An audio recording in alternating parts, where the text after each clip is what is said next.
Ewan ko ito, hindi naman drone to eh. Sa ano ata to kinuha na ng picture noon? Sa taas. Pwedeng sa helicopter, ganyan. Pagkakyat niyo dyan, galing kayo ng Quiapo, makikita niyo yung mga ano dito, mga sasakyan ng BGMP. Yan. Anong mga sasakyan yan? Mga bus, saka mga BGMP van yan. Nandyan na yan, para makita nyo yung dati. Pasyalan nyo din yan minsan, di ba?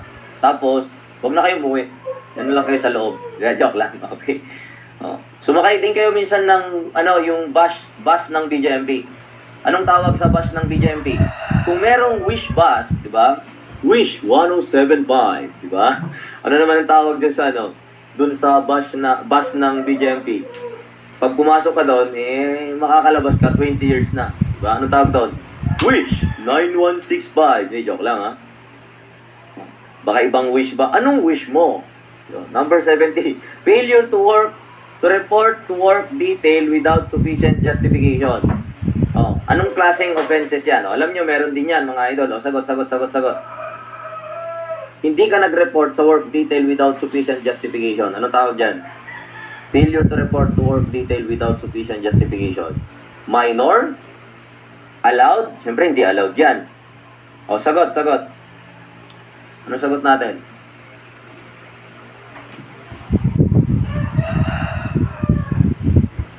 Okay, Delta. Are you sure?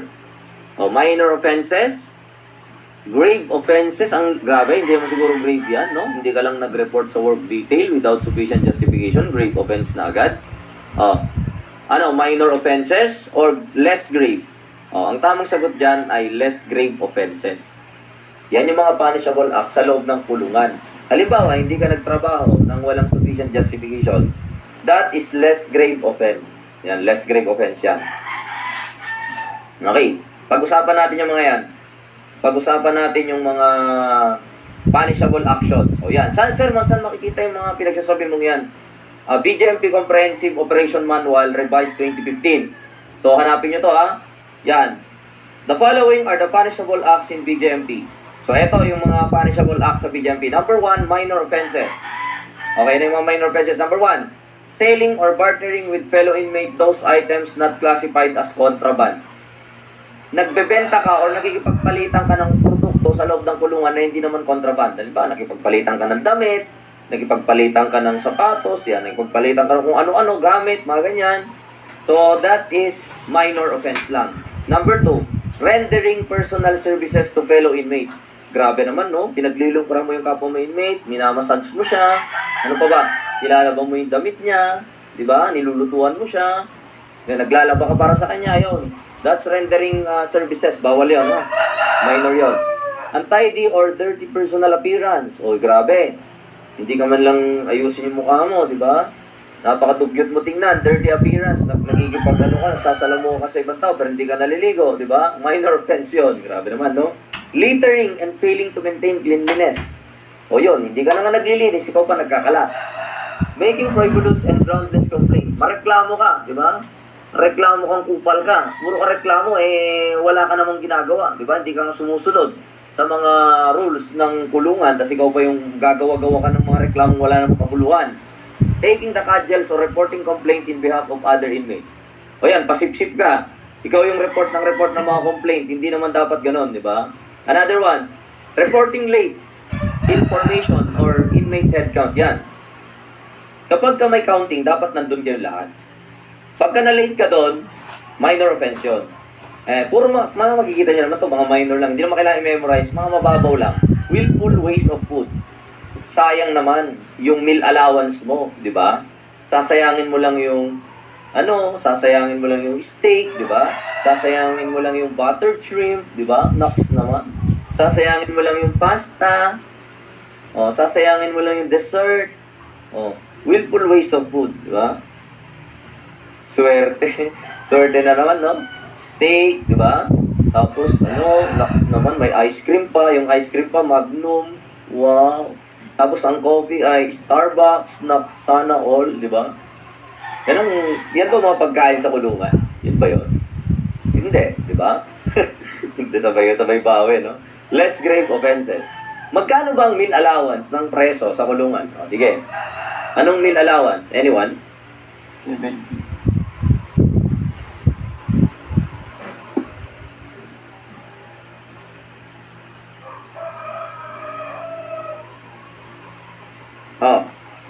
70? Dati, 50, di ba? Binago na.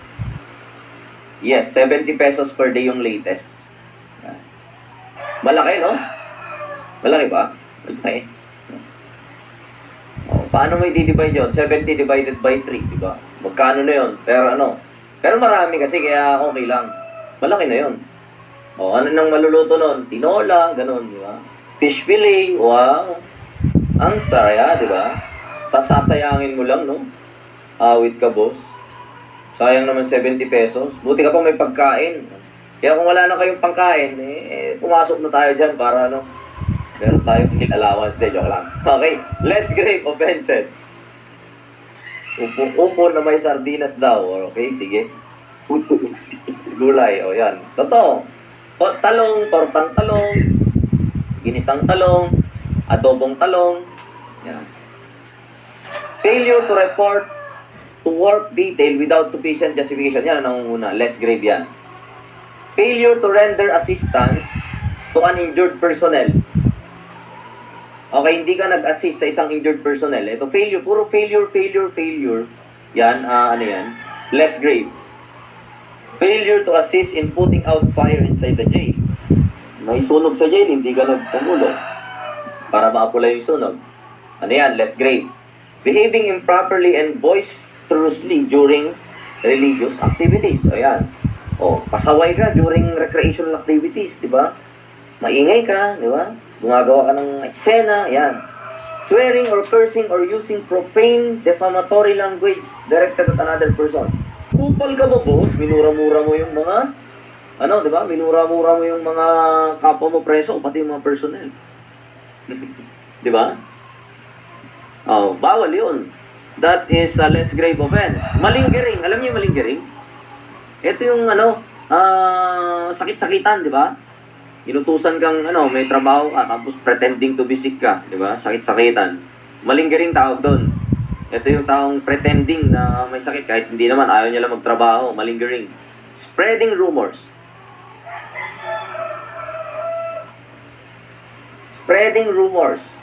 Chismosa ka, idol.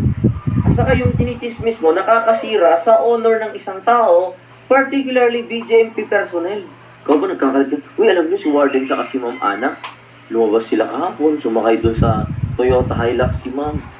Tapos sinalikan pa niya si ano, o diba? O yun. Spreading rumors and malicious intrigues para masira yung honor ng isang BJP personnel. Ano yan? Less grave offense. Another one. Failure to stand attention, give due respect while confronted to any. Ito naman, di ba? O less grave pala yun. Nung kinakausap ka, palimul-limul ka pa, hindi ka nakatingin, di ba? O kaya lousy ka, di ba? Kinakausap ka, dapat naka-snappy ka, di ba? Dapat kinakausap ka, magbigay-pugay ka sa isang BJP personnel. Mamaya kasi nagsasalita yung tao, tapos tinalikuran mo, no? Forcing fellow inmate to... Forcing. Pinipilit mo yung kapwa mong inmate na mag-render ng personal services. Sige, paglingkuran mo. Kung ayaw mo, sige, sasapakin kita. Mga ganyan, di ba? Laban mo yung damit ko. Masayin mo yung likod ko. Ganoon. So, ito ay less grave offense. Kanina, kapag paninilbihan sa kapwa inmate, minor lang yon. Pero kung pamimilit para manilbihan sa'yo, ano na yon? Ibang usapan na yon, idol. Less grave na yon. Okay? Sige. Exchanging uniform. Bawal po. Bawal po magpalitan ng uniform, lalo na kapag ikaw ay may anghit. De, joke lang. Okay? Loitering and being in an authorized place. Pakalat-kalat ka. May mga event, may mga recreational activities, nasa rooftop ka, nakikipaglaro ka sa mga personnel, bawal yon. Using telephone without authority from the desk officer. Yan. Gumagamit ka ng telepono nang wala namang authority sa warden. Writing, defacing, or drawing on walls, floors, or any furniture or equipment. Eto, vandalism. Okay? That's vandalism, idol. Withholding information which may be inimical or prejudicial to jail administration. Yan. Nag-withhold ka ng information na may alam kang escape plan pero hindi mo sinabi. Oh, ano yan? Less grave offense. Possession of lewd or pornographic literature. So, meron kang mga, ano ba yung mga yan? Mga pornographic materials, magazine, tik-tik. Tik-tik ba tawag doon? O meron kang mga, magazine na pornographic magazine talaga. Di ba? May mga ganun. Bawal yan. Okay? Absence from cell brigade, place of work during head count. Ito, absent ka talaga. Wala ka nung bilangan. Ano pa? Failure to turn over any article. So, halimbawa, nagtrabaho kayo sa labas, hindi mo sinoli yung martilyo. Hindi mo sinoli yung mga kagamitan. Oh, di ba? That's it. Less grade yon. Oh, grade. Ito, madali lang tandaan. Hindi nyo na kailangan i-memorize. Pag grade. Ito, amounting to a crime na to, mga idol. Pag grave offenses. Krimen na talaga. O, tingnan nyo, number 1. Making untruthful statement or lies in any official communication. Yan. Pagsisinungaling sa mga official communication, grave offense na yan. Number 2, keeping or concealing keys or locks. Yan. Bawal. Bawal mong itago ang mga susi. Offense yan. 3, giving, selling, or bartering item with jail personnel. Bawal po ha. Bawal po kayong makipagbentahan ng mga gamit. Yan. At magbenta ka ng mga gamit mo sa kapwa jail personnel. Halimbawa, may ano ka, may damit ka, di ba? Tapos bibili ng jail personnel. Bawal yun. Grave offense yun. Number 2, keeping in his possession money, jewelry, cellular phones, or other item not classified as contraband. So, meron kang pera na masyadong malaki. Grave offense yan. Meron kang mga alahas. Meron kang cellphone na bawal sa loob. Number 5, tattooing others or allowing him to get tattooed on any part of the body. Tandaan, pinagbabawal po ang pagtatatuhan sa loob ng kulungan. Sa katotohanan, sa BJMP, pag pumasok ka, dapat nakakoncealed yung mong tattoo mo.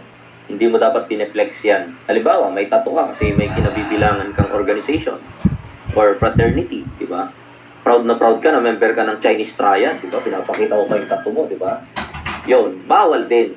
O, di ba dati may mga uso tayong mga mga fraternity or gang sa loob ng kulungan, yung tawag ito, bahala na saka Sputnik. Diba? Sputnik. Hanggang ngayon, meron pa rin naman yung mga yan. Pero yun nga lang, bawal po hanggat maaari na magpapamember ka ng Sputnik or bahala na, tatatuan ka, di ba? O, bubble gang daw. Bubble gang. Okay. So, sasabihin ka na, di ba?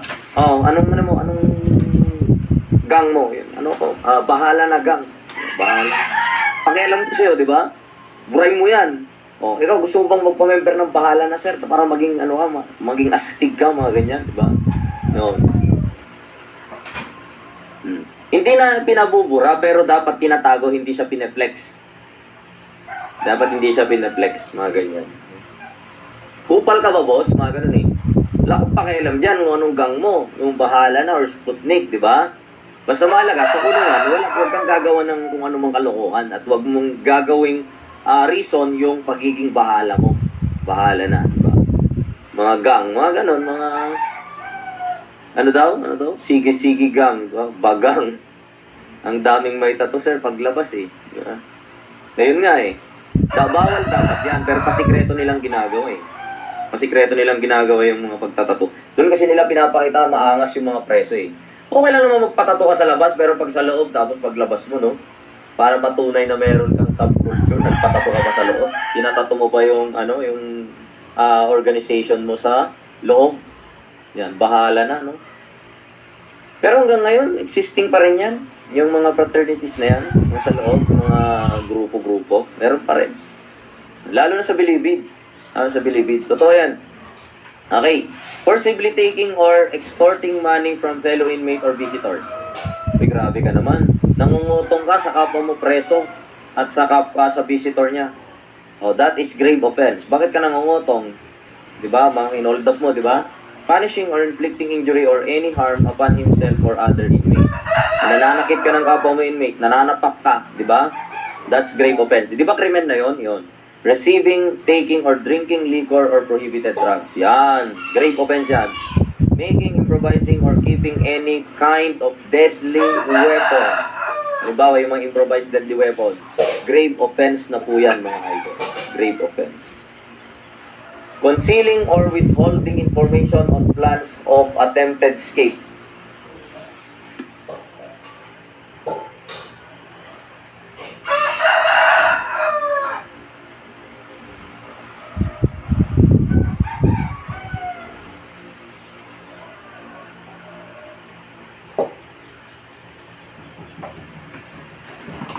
Sir, ask ko lang, nasusunod po ba yung mga yan? by the book po, dapat sundin yan. Kung sa board exam purposes, susundin natin talaga itong mga to. Pero in reality, mahirap magsalita, di ba? Pero dapat, ganun pa rin. Ito yung mga basis natin pagdating sa violation of rules and regulations. So pag pag na-violate mo to, idol, dadalhin ka sa disciplinary board. Pero kailangan mapatunayan na may paglabag ka talaga. May paglabag ka talaga. Yun. Okay. Unruly or flagrant disregard for discipline or instruction, engaging or attempting to escape, helping or abating other to escape, yan mga yan, fighting, causing disturbances, indecent and immoral or lascivious act by himself, willful disobedience to lawful order, assaulting any BGMP personnel. Krimen na yan di ba? Direct assault. Okay? Pag gumawa ka nito, idol, dadalhin ka sa disciplinary board. Okay, patunayan doon na ikaw ay gumawa ng paglabag sa rules and regulation ng kulungan at gumawa ka ng mga punishable acts at bibigyan ka ng mga sanctions. Okay, possible na punishment. Yan. Okay, ang dami, no? Damaging any government property. Okay, ano to? Participating in any kangaroo court. Ano ba yung kangaroo court? Ito yung mga made court. Mga gawa-gawa ng court, diba? Gawa-gawa ng court ng mga preso, diba? Gumawa sila ng sarili nilang korte. Yan, diba? Kangaroo court tawag dyan. Unauthorized court yan, irregular court. Diba? Conducted with disregard for perversion of legal procedure. Halimbawa, may nagsuntukan ng PDL, may sarili kayong korte doon, may hearing kayo, may judge kayo, diba? Si mayor yung judge, tapos gagawa kayo ng mga sarili yung proceeding. Bawal yon. Affiliating to any gang or faction. Yan. Tandaan, bawal kang sumali sa mga faction group or gang. Bawal po yan. Violation yan. Grave offense. Faction or gang. Ano pa? Failing to inform authorities when afflicted by communicable disease such as TB, STD, and ayan. Alam niyo ba na pwede kang makasuhan, pwede ka ding magkaroon ng violation kapag meron ka ng sakit na nakakahawa, hindi mo ni-report sa mga authorities. Halimbawa, tuberculosis. Ang tuberculosis, nakakahawa yan, di ba? TB. Okay? Pag ang TB, yan, nakasalamuhan mo na, hawaan yun. Magkakaroon lahat yan ng TB. Di ba? Problema yan pag nagka-TB kayong lahat. Pag may TB na kayong lahat, ay tayo dyan. Baka pwede na magtayo ng appliance center. Hindi, joke lang. Television yun, ha? STD. Eto, pag meron ka na nito, hindi ka na makakagalaw. Wala na, hanggang dyan ka na lang, idol. Bakit hanggang dyan ka na lang? STD ka na joke lang, okay? STD. Steady yun, ha? STD meaning sexually transmitted disease. Yan. Example nito, HIV. Yan. HIV. Okay. Ayos pa mga banat natin, boss. Diba? Alright, STD, sexually transmitted disease. Okay? Sir, nakakahawa ba yan? O yun, balita daw sa Manila City Jail. Dumarami yung kaso ng HIV. O bakit ba kasi yan nangyayari? Possible na merong physical contact. Diba? May sodomy na nangyari. Yun. Ay engaging in gambling or game of chance. O yun. Diba? Awit na yan, no? Nagpustahan kayo sa NBA, pero replay. Awit na yan, no? Mga preso, nagpupustahan sa NBA pero replay hindi live. Yung preso na isa, kaya malakas ang loob pumusta, nanood ng madaling araw. Nanood ng laban ng Denver saka Boston. Nanood ng alauna ng madaling araw, pasikreto niya binuksan yung TV. Diba? Tapos nung tanghali na, nung ilalabas na yung replay, kasi alauna yun ng madaling araw. Naghahanap siya ng kapustahan. Sino dyan ang maka-Boston? Denver ako. Ganon. Okay. Yun. Ayop na yan. Pinustahan mo, pero replay, di ba? Wait, boss. Di ka ba kupal ka ba, boss? Magaling kang kupal ka. Yun, okay. Committing any act which violates any law or ordinance, in which case he shall be prosecuted criminally in accordance with the law. Ayan. Okay, gumawa ka ng violation of law or ordinance. Yan. Committing any act which is prejudicial to good order and discipline. Mga grave offenses yan. Okay? So may tanong kayo? Sir, saan siya dadalhin? Kapag nakagawa siya ng grave offenses, dadalhin siya sa disciplinary board. Sa disciplinary board, magkakandak doon ng hearing. At dapat yung mga cases ay ma-resolve within how many hours? Hearing of cases. within 48 hours. Okay. Within 48 hours dapat ma-resolve na yung mga cases sa disciplinary board. Pag hindi yan na-resolve, ano mangyayari? Pag hindi yan na-resolve, wala, di ba? Dapat ma-resolve yan. Violation yun, no? Paglabag din yun pagka hindi yan na-resolve within 48 hours. Dapat within 48 hours, ma-resolve na yan ng disciplinary board. Sir, ano naman yung mga gagawin mga punishment or sanctions na sa mga PDL? Anyone? O sige, di ba napatunayan kang gumawa ng violation sa disciplinary board? Ano naman yung mga gagawin parusa sa'yo? Halimbawa, sabi ni Krame, di ba? Eh sir, ano magagawa ko sir? Sinapak ko yung kapwa ko preso di ba? Parusahan nyo na lang ako. Eh kung gusto nyo, tanggalin nyo na lang akong preso, di ba? Lupit mo naman, bossy. Kupal ka ba, boss? Tatanggalin ka preso? Swerte mo naman. Okay. Wait na yan. Tatanggalin ka bang preso, idol? Maglinis ng kubeta. Pwede. Ano ba? Ano pwedeng gawin? Ano pwedeng impose? Hindi, seryoso tayo mga idol. Seryoso. Ano? Ano yung mga impossible sanctions under the rules natin? Hoy, ano? Okay, reprimand. Tandaan mo, Krame, hindi ka tatanggaling preso, ha? Swerte mo naman, bossing. No conjugal visitation daw. Okay. Pwede. Actually, ito yan. Reduction of visiting time, yan. Babawasan lang visitation pero hindi pwedeng suspendin, ha? Tandaan, ang pwede lang gawin sa visitation ay reduction only of CBD. Kapag yung sinasabi nyo, no conjugal visitation, yan, ito yon sa cancellation, yan. Cancellation of some or all or recreational privileges, yan. Recreational.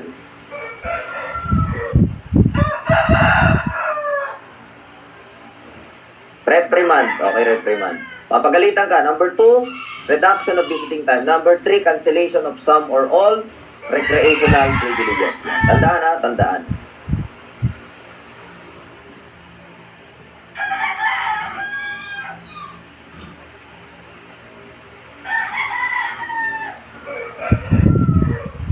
Okay. Question. May tanong kayo sa Insti, mga idol. Dumako na tayo sa non-Insti.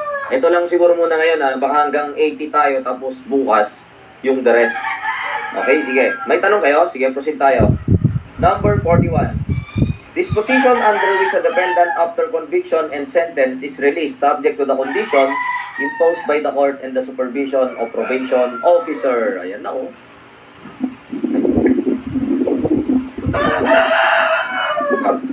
No? Keyword, no? Okay. Kabisado ng mga aces to, ng mga boss ban yan. Nalilito na ako. Mga boss ban yan. Yan. Okay? Yung delta probation. Okay, that's probation. Probation, mga idol. Alright. Okay. So that's probation, ha? Disposition under which a defendant after conviction, after convicted daw, i-release ka subject to condition by the court and supervision of probation officer. Yan. So, pagkatapos sumasentensyahan, marerelease ka subject to condition ng korte and supervision ng probation officer. What is probation? Ito na yung meaning niya. So, ang probation is what? Probation is a matter of privilege. Hindi po lahat pwedeng mag-apply ng probation. At saka kailan ka lang pwedeng mag-apply? When ka pwedeng mag-apply ng probation? After conviction. Okay, within how many days? Within 15 days. Within 15 days. Pag hindi ka nakapag-apply within 15 days, maglalapse na yung judgment, hindi ka na pwedeng mag-apply ng probation. And anong epekto ng probation? Okay, i-release ka, sa labas ka mag-serve ng sentence mo. Pero subject to condition ng korte and supervision ng probation officer. So, under control ka ng court and under supervision ng probation officer. Okay. History of probation. Originated in England. Yan, originated. Tandaan nyo that probation originated in England. Yan, tandaan yan, ha? Nagsimula yan sa England. Okay. Practically, USA. practically talaga enacted or practically USA. Pero pagka sa kanilang sa kanilang book, sa kanilang civil law, yan. Nagsimula talaga yan sa England. Pero kung first practice ng probation sa Amerika, yan huwag kayo malito ang probation ay nagsimula sa book ng England. Nakita yan sa kanilang mga libro, sa kanilang batas, yan. Recognizance, judicial reprieve, benefit of clergy, ito yung mga origin ng probation. Di ba dati, ang judges sila ang may power to TOS based po ba ito, sir? Opo. Yes na yes. More than the TOS can give. More than TOS. Sasagutin ko yan ng more than that. Hindi lang yung TOS yung pinagbasehan ko dito. Kulang pa yung TOS. Sobra pa sa TOS, mga idol. Sobra pa sa TOS. Saka wala pa tayong bagong TOS. Diba? Pero ito, another tip. Sa mga nag-detect dito. Do not study based on the TOS lang, ha? Okay, ako 7 years na ako nagtuturo sa criminology review. At nasa 3 taon na din ako sa review center na review business, na review center. Ang TOS, nasusunod naman, pero may mga wala sa TOS na lumalabas sa board exam. So, ang gawin nyo, huwag ka lang mag-focus sa TOS. Okay, you must be a wide reader. Another tip from Cuadro Alas. Dapat wide reader ka. Pag sinabing wide reader, lahat ng possible. Nagbigay na ako kanina ng mga babasahin nyo. So, yun na. Bahala na kayo kung babasahin nyo yung mga yon. Sinabi ko na, kung gusto yung makapag 90 plus sa core at basahin nyo yung mga ninote ko kanina, yung mga references na effective. So, matagal ako nagtuturo ng core at alam ko yung mga pinagkukuhanan ng mga tanong dyan. Hindi lang TOS. More than the TOS, dapat mag-exert kayo ng effort na mag-research kayo ng maraming references na hindi lang sa TOS. You must be a wide reader, idol. Diba? Wide reader dapat kayo. And flexible learner. Huwag ka lang mag-focus sa TOS. Kasi mangyayari dyan, kapag nakafocus ka lang sa TOS, diba? Tapos yung mga lumabas, wala sa TOS, magkakaproblema tayo dyan. Not, hindi katulad ng halimbawa, nag-focus ka sa TOS, pero pinagtuunan mo rin yung mga bagay na wala sa TOS. So dapat, ang point ko dito is, huwag niyong baliwalayin yung TOS, pero dapat maging wide reader kayo. Tama ba mga idol?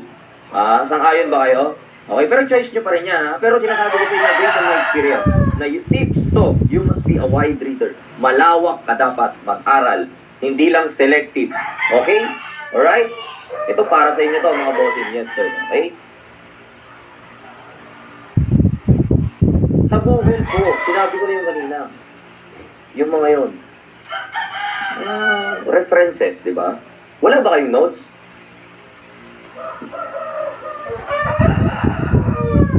Magano kayo, mag-research kayo, ha? Number 42. Defined as relationship in which one endeavors to help another. Yan, nakalimutan ko na ito discuss to. Okay, yan.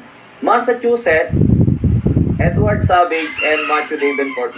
Nasa TOS ang probation natin, idol. Nasa TOS, ha? Okay? So, Edward Savage, yun yan. BJMP Manual. Etong dinidiscuss natin ngayon, nagbibigay ka po ba, sir, ng soft copy? Pwede kong ibigay ito. Pero ito lang, Q&A lang ito eh. Pwede kong bigay yan. Kung gusto nyo ng mag-avail ng mga notes, subukan nyo rin sa akin. Meron din akong doon, mga printable notes. Pwede nyo i-print. Mas maraming resources, mas malaki ang chance ang bumasa. Mas maraming kang babasahin di ba? Pero yung mga suggestion ko, take note nyo na yung mga yun para i-search nyo na lang sa Google. Sinabi ko na yung mga yun. Ano yun? BJMP Manual, Bureau Manual, RA 10575, IRR, Omnibus Rules on Probation, mga yun. Balikan nyo, i-replay nyo mamaya. Doon, mga lahat ng yung pwede nyo basahin. Malaking tulong yun sa core at saka sa Penology Officer exam. Yes. Correct. Yung book nyo, sir, all areas ba? Oo.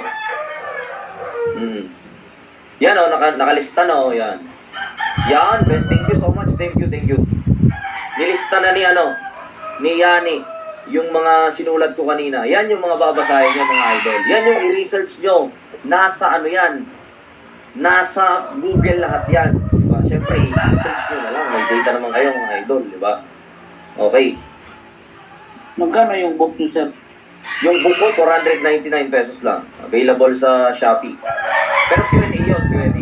Kung gusto nyo ng notes, mag-enroll kayo sa sa review namin. At possible naman yun, di ba? Kasama na yun, all areas na notes. Saka lecture din, syempre, may kasama na rin. Sir, hindi ko mapagsabay okay lang. Pwede mo namang i-replay. Mamili ka, di ba? Dalawa. O kaysa mag-enroll ka sa review center na 10,000, hindi hatiin mo na lang kay Boss Boss kay Quadro, stick ka 2,000. Nakasave ka pa ng 6,000, di ba? Yun. PM daw, PM. Magaling kang, magaling, di ba? Sa mga gusto mag-avail, PM lang ha. Yan, sa aming online review. May printable notes, may formative exam yan. Kasama na yun, inclusion yun. Saka free NAPOLCOM review, free penology review. Penology, NAPOLCOM, saka fire officer exam review. Libre yun. Pwede yung subukan, pwede kayong mag-down payment para makita nyo din. Nakikita nyo na pala kung paano kayo magturo. Yan, Massachusetts, ano to? Dito first enacted ang first probation law natin sa Boston. Okay? So sa Boston, dito rin nagmula yung father of probation, mga idol. Yes po, Telegram din po. Tapos Zoom din po yung aking Zoom din yung aking live class. Okay? Yan, may replay to. Pinakita ko sa umpisa kanina. Yan. Okay. Telegram din po sa akin. Mamaya, ko mamaya yung sa book. Papakita ko. Yan, Massachusetts, okay? First probation law. Kailangan pa na ng guard sa Okay? Banda kayo nila, sir. First probation officer in the world. Yan. Okay, siya ay Boston Chief of Police na naging first probation officer din sa world, di ba? In the USA yan, sa Boston. Si Matthew Davenport Hill, siya ang father of probation in England. Okay, siya ang father of probation in England. Ang father of probation, yan, inano na pala ni Sir, yan.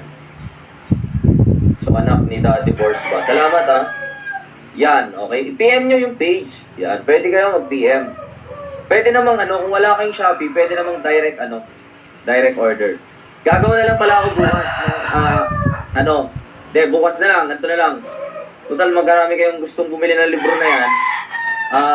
Gagawa na lang ako ng, tawag ito, order form. Doon na lang kayo umorder.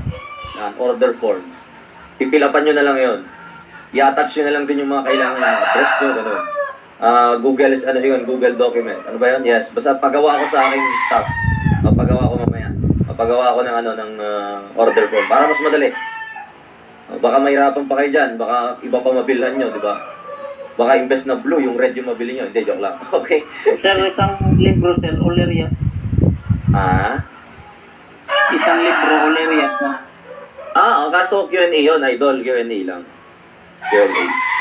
Q&A lang yun, ha, boss. Huwag nyo asahan na notes yun. Ang notes ko kasi hindi ko binibenta. Exclusive lang sa mga reviewee. Yung aking notes na nasa siguro 1,000 pages na notes.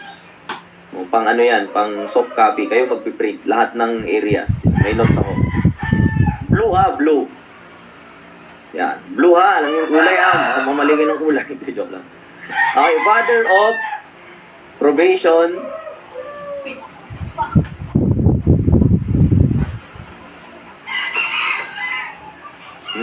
Malaking tulong ang Q&A. Pero huwag niyo pa ring tawag dito, baliwalain ng mga notes. Unang-una pala, magbasa muna kayo ng mga notes. Katulad nito, magbasa muna kayo ng mga notes. Saka na yung Q&A, pang-refresh lang yan. Yes, sir. Pang-refresh lang yung mga Q&A. Pang-refresh lang yan. Dapat patibayin niyo pa rin foundation niyo, notes pa rin mga idol. Okay, tulad nito, nagsisingit ako ng mga discussion. Yan. Si John Augusto, siya ang father of probation in the world and father of probation in America. Siya ay Boston shoemaker, ba? Tapos naging father of probation. Si Davenport Hill, lawyer yan, abogado yan. Sa England naman yan. Okay, yan. So next tayo, yan. Number 42, defined as the relationship in which one endeavors to help another understand and solve his problem of adjustment. It is distinguished from advice, or admonition in that it implies mutual consent. Yan. Okay? Ano daw? Ito ay relationship kung saan yung isa, tutulungan niya yung isa na maintindihan and masolve yung kanyang problema. Ito ay iniiba sa advice or admonition kung saan ito meron silang parehong consent. O ano to? Ito po by therapy? Ito po by clinical services, case work, or counseling? Napakasimple naman ito. Ito ay counseling, mga idol. Letter B. Counseling. Bakit? Tuturuan kanyang masolve yung problema mo, maintindihan mo. Magkaiba ito sa advice kasi sa advice, wala kang consent na binibigyan ka ng advice. Diba? Dito, may consent ka kasi humingi ka ng advice sa kanya. That's counseling. Diba? Counseling natin, mga idol. Letter B. Next. Number 43. Means of amending or improving by changing the inmate's behavior or removing his or her fault. Yan. Changing the behavior of the inmate, removing his or her fault or abuse, and removing or correcting an abuse of a wrong or error. Ano yan? Okay, very good. Hindi ito retribution. Hindi rin ito reintegration. Okay? Ang reintegration, ito yung makafocus ka sa resumption of its normal life. Diba? Yung pagbabalik niya sa community, that's reintegration. Kung safekeeping, ito yung temporary custody. Diba? Temporary custody sa kanya habang nakakulong. Diba? For his own protection. Temporary custody. So, hindi safekeeping yan. Okay, hindi rin retribution yan. Na-discuss ko na yan kanina yung sa retribution. Ito yung personal vengeance. Yung paparusahan mo siya kasi deserve niya mo parusahan. Kasi gumawa siya ng retribution. Ngayon, ano to? Reintegration or reformation? Anong sagot nyo? Okay, tama. Bravo. Reformation kasi changing the behavior. Babaguhin mo yung ugali niya. Babaguhin mo yung maling ugali niya para paglabas niya, isa na siyang mabuting tao. Ang reintegration naman, nakafocus ka sa pagbabalik niya sa community. As he goes back to the society, he is no longer a criminal. Yo, reintegration naman ang tawag doon, yung pagbabalik niya, yung resumption of its normal life in the community. Reintegrate, pagbabalik. Diba? Reformation, pagbabago ng ugali. Retribution, pinaparusahan kasi kinakailangan. Safekeeping, kinukulong para sa kanyang, okay, custody. Temporary custody para rin sa kanyang protection habang inaantay yung kanyang sentensya. Yun. Okay, number 44. Mga days tayo. When does a probation officer submit termination report? When does probation officer submit termination report? Okay, ilang araw po yung submission ng termination report sa probation officer? How many days? Submission of termination report. Okay, 10 days before the expiration of period of probation. Okay, at least 15 days before the expiration of the period of probation. Ano ba talaga? 15, 10, o 30? Tayo dyan, mga days sa kanya, lalo lumalabas din yan, mga idol ha. Lumalabas din yan. Kaya malaking tulong talaga ito. Itong gantong mga Q&A yan. So okay, anong sagot niya dito? 10 days after? Mali naman ata. Grabe naman yun. Nag-expire na yung probation saka lang magsasubmit ng termination report. Mali yung word na after, kaya eliminate nyo na agad yung letter A. Kailangan before. O, ano tama sagot? Yun lang. Okay, 10, 15, 30. 30 days, 1 month. 1 month bago mag-expire ang probation. So, the correct answer is letter D. 30 days before the expiration of probation. Yan, tandaan. 30 days before the expiration of probation. So, bago siya mag-expire, alam mo na yun, matatapos na yun. Pag natapos na yun, 1 month na lang, mag-submit ka na ng termination report. Termination ang tawag doon. Kasi patapos na eh. Termination report. Okay, magkalala, papasadahan natin yan. Nasa TOS yan, yung probation procedure natin. Dadaanan natin yan, mga idol. Kung ano yung proseso ng probation, ha? Isa-isay natin yan. So, meron akong prepare dito na probation procedure. Number 45. Money, a probationer wanted to travel outside his area of territorial jurisdiction for a period of 10 days, but not exceeding 30 days. The authority to allow money to travel may come from the blank. Ano sagot?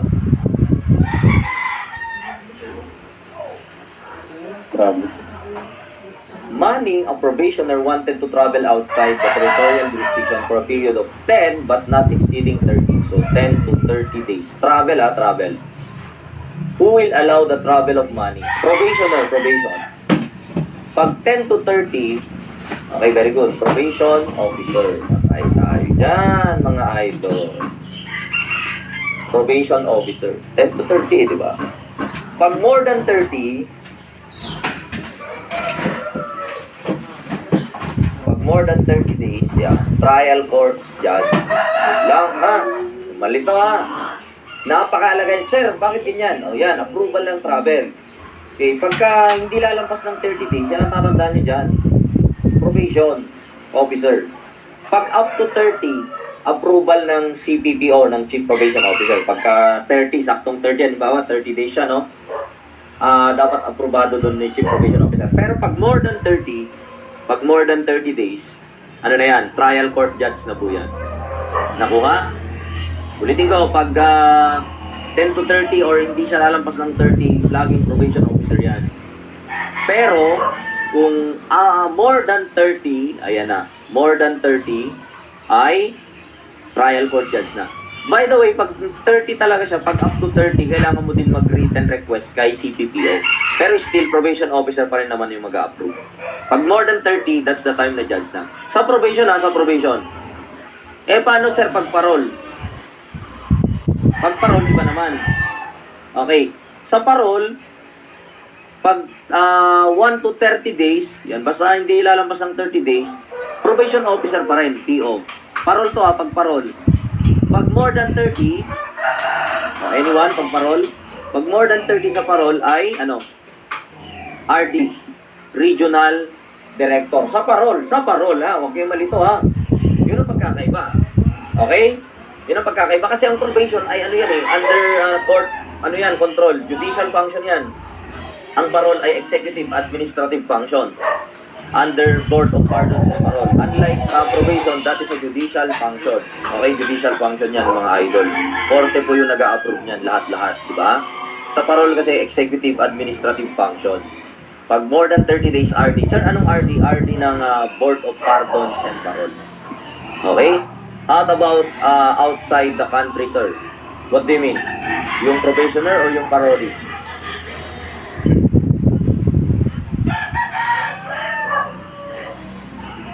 Sa parole, pwede siyang magpunta outside the country. Subject to approval. Depende pa rin yun sa days kung gaano katagal. Okay?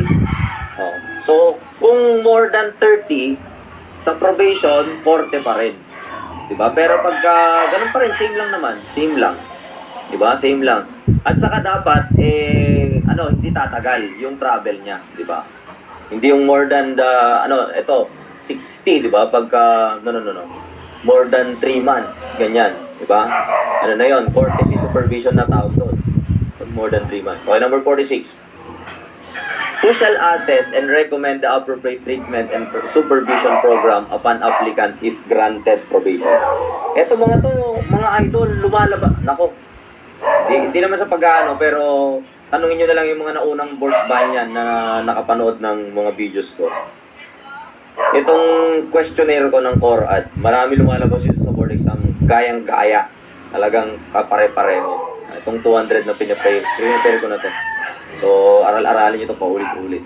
Ma-internalize yung CORAD. Talagang line of 9 kayo dyan. Mga naging estudyante ko sa CORAD, talagang palaban yung CORAD nila. Yun talaga, line of 9, mga ganyan. Yun ang panghugot. Yes. Sino dati kong estudyante na nakaraan dito? Meron ba? Who shall assess and recommend the appropriate treatment program? Me, yun, di ba? Yan, living proof, si Jerbian. Marami ba lumabas, idol, sa aking CORAD? Effective pa rin pala yun.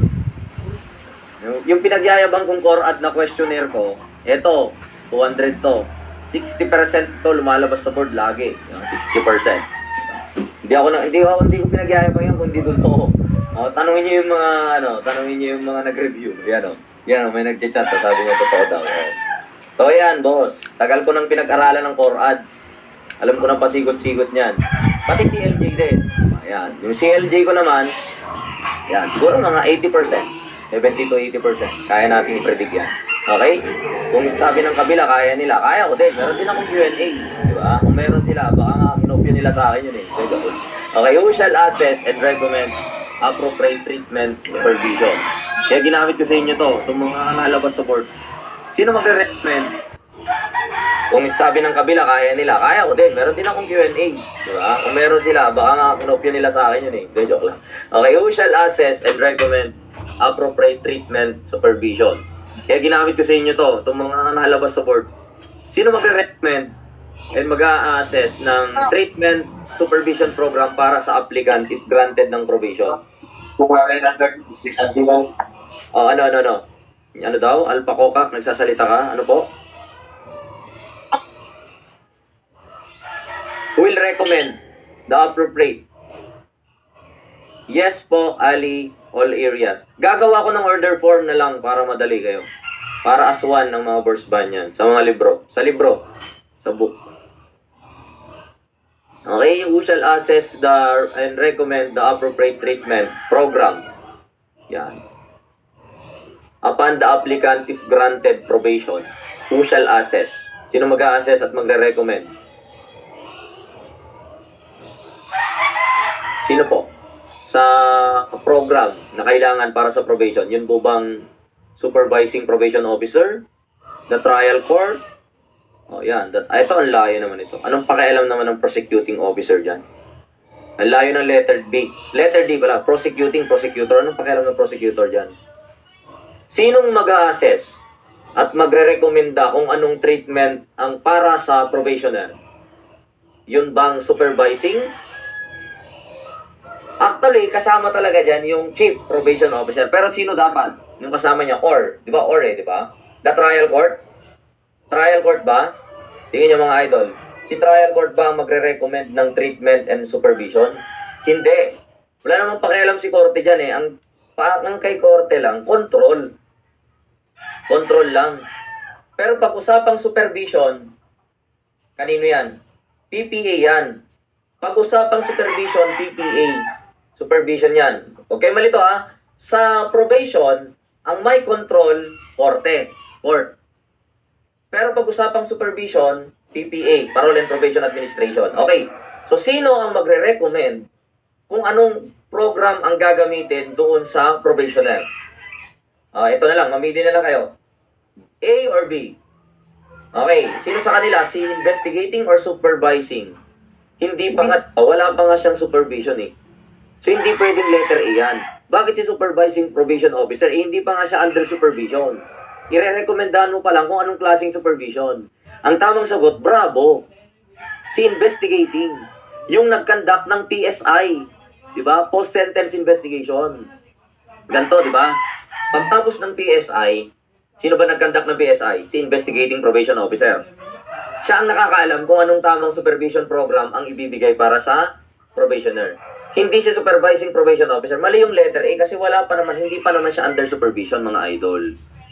Okay, so dapat ang mag-assess at magrekomenda ay kung sino yung nag-imbestiga. Nakuha nyo? Nakuha nyo ba yung point? Kung sino yung nag-imbestiga, siya nakakaalam kung ano ang tamang supervision ang magagamit para sa kanya. Di ba? Ano naman ang kinalaman ng supervising dyan? Ibinigay lang naman sa kanya under supervision. Ang higit na nakakaalam kung anong programa ang nararapat para sa probationer ay kung sino yung nag-imbestiga nung nag-a-apply siya ng probation. Sino ba yon? Investigating probation officer. Naintindihan nyo? Nag-guess nyo ba mga idol? Yan, next tayo. Yes, sir. Okay, good. Sabihin nyo lang ha, pagka gusto nyo pa ulitin natin. Number 47. Who shall represent the state if there's a serious violation of probation during a hearing or proceeding? Who shall represent the state if there's a serious violation of probation condition during a hearing or proceeding?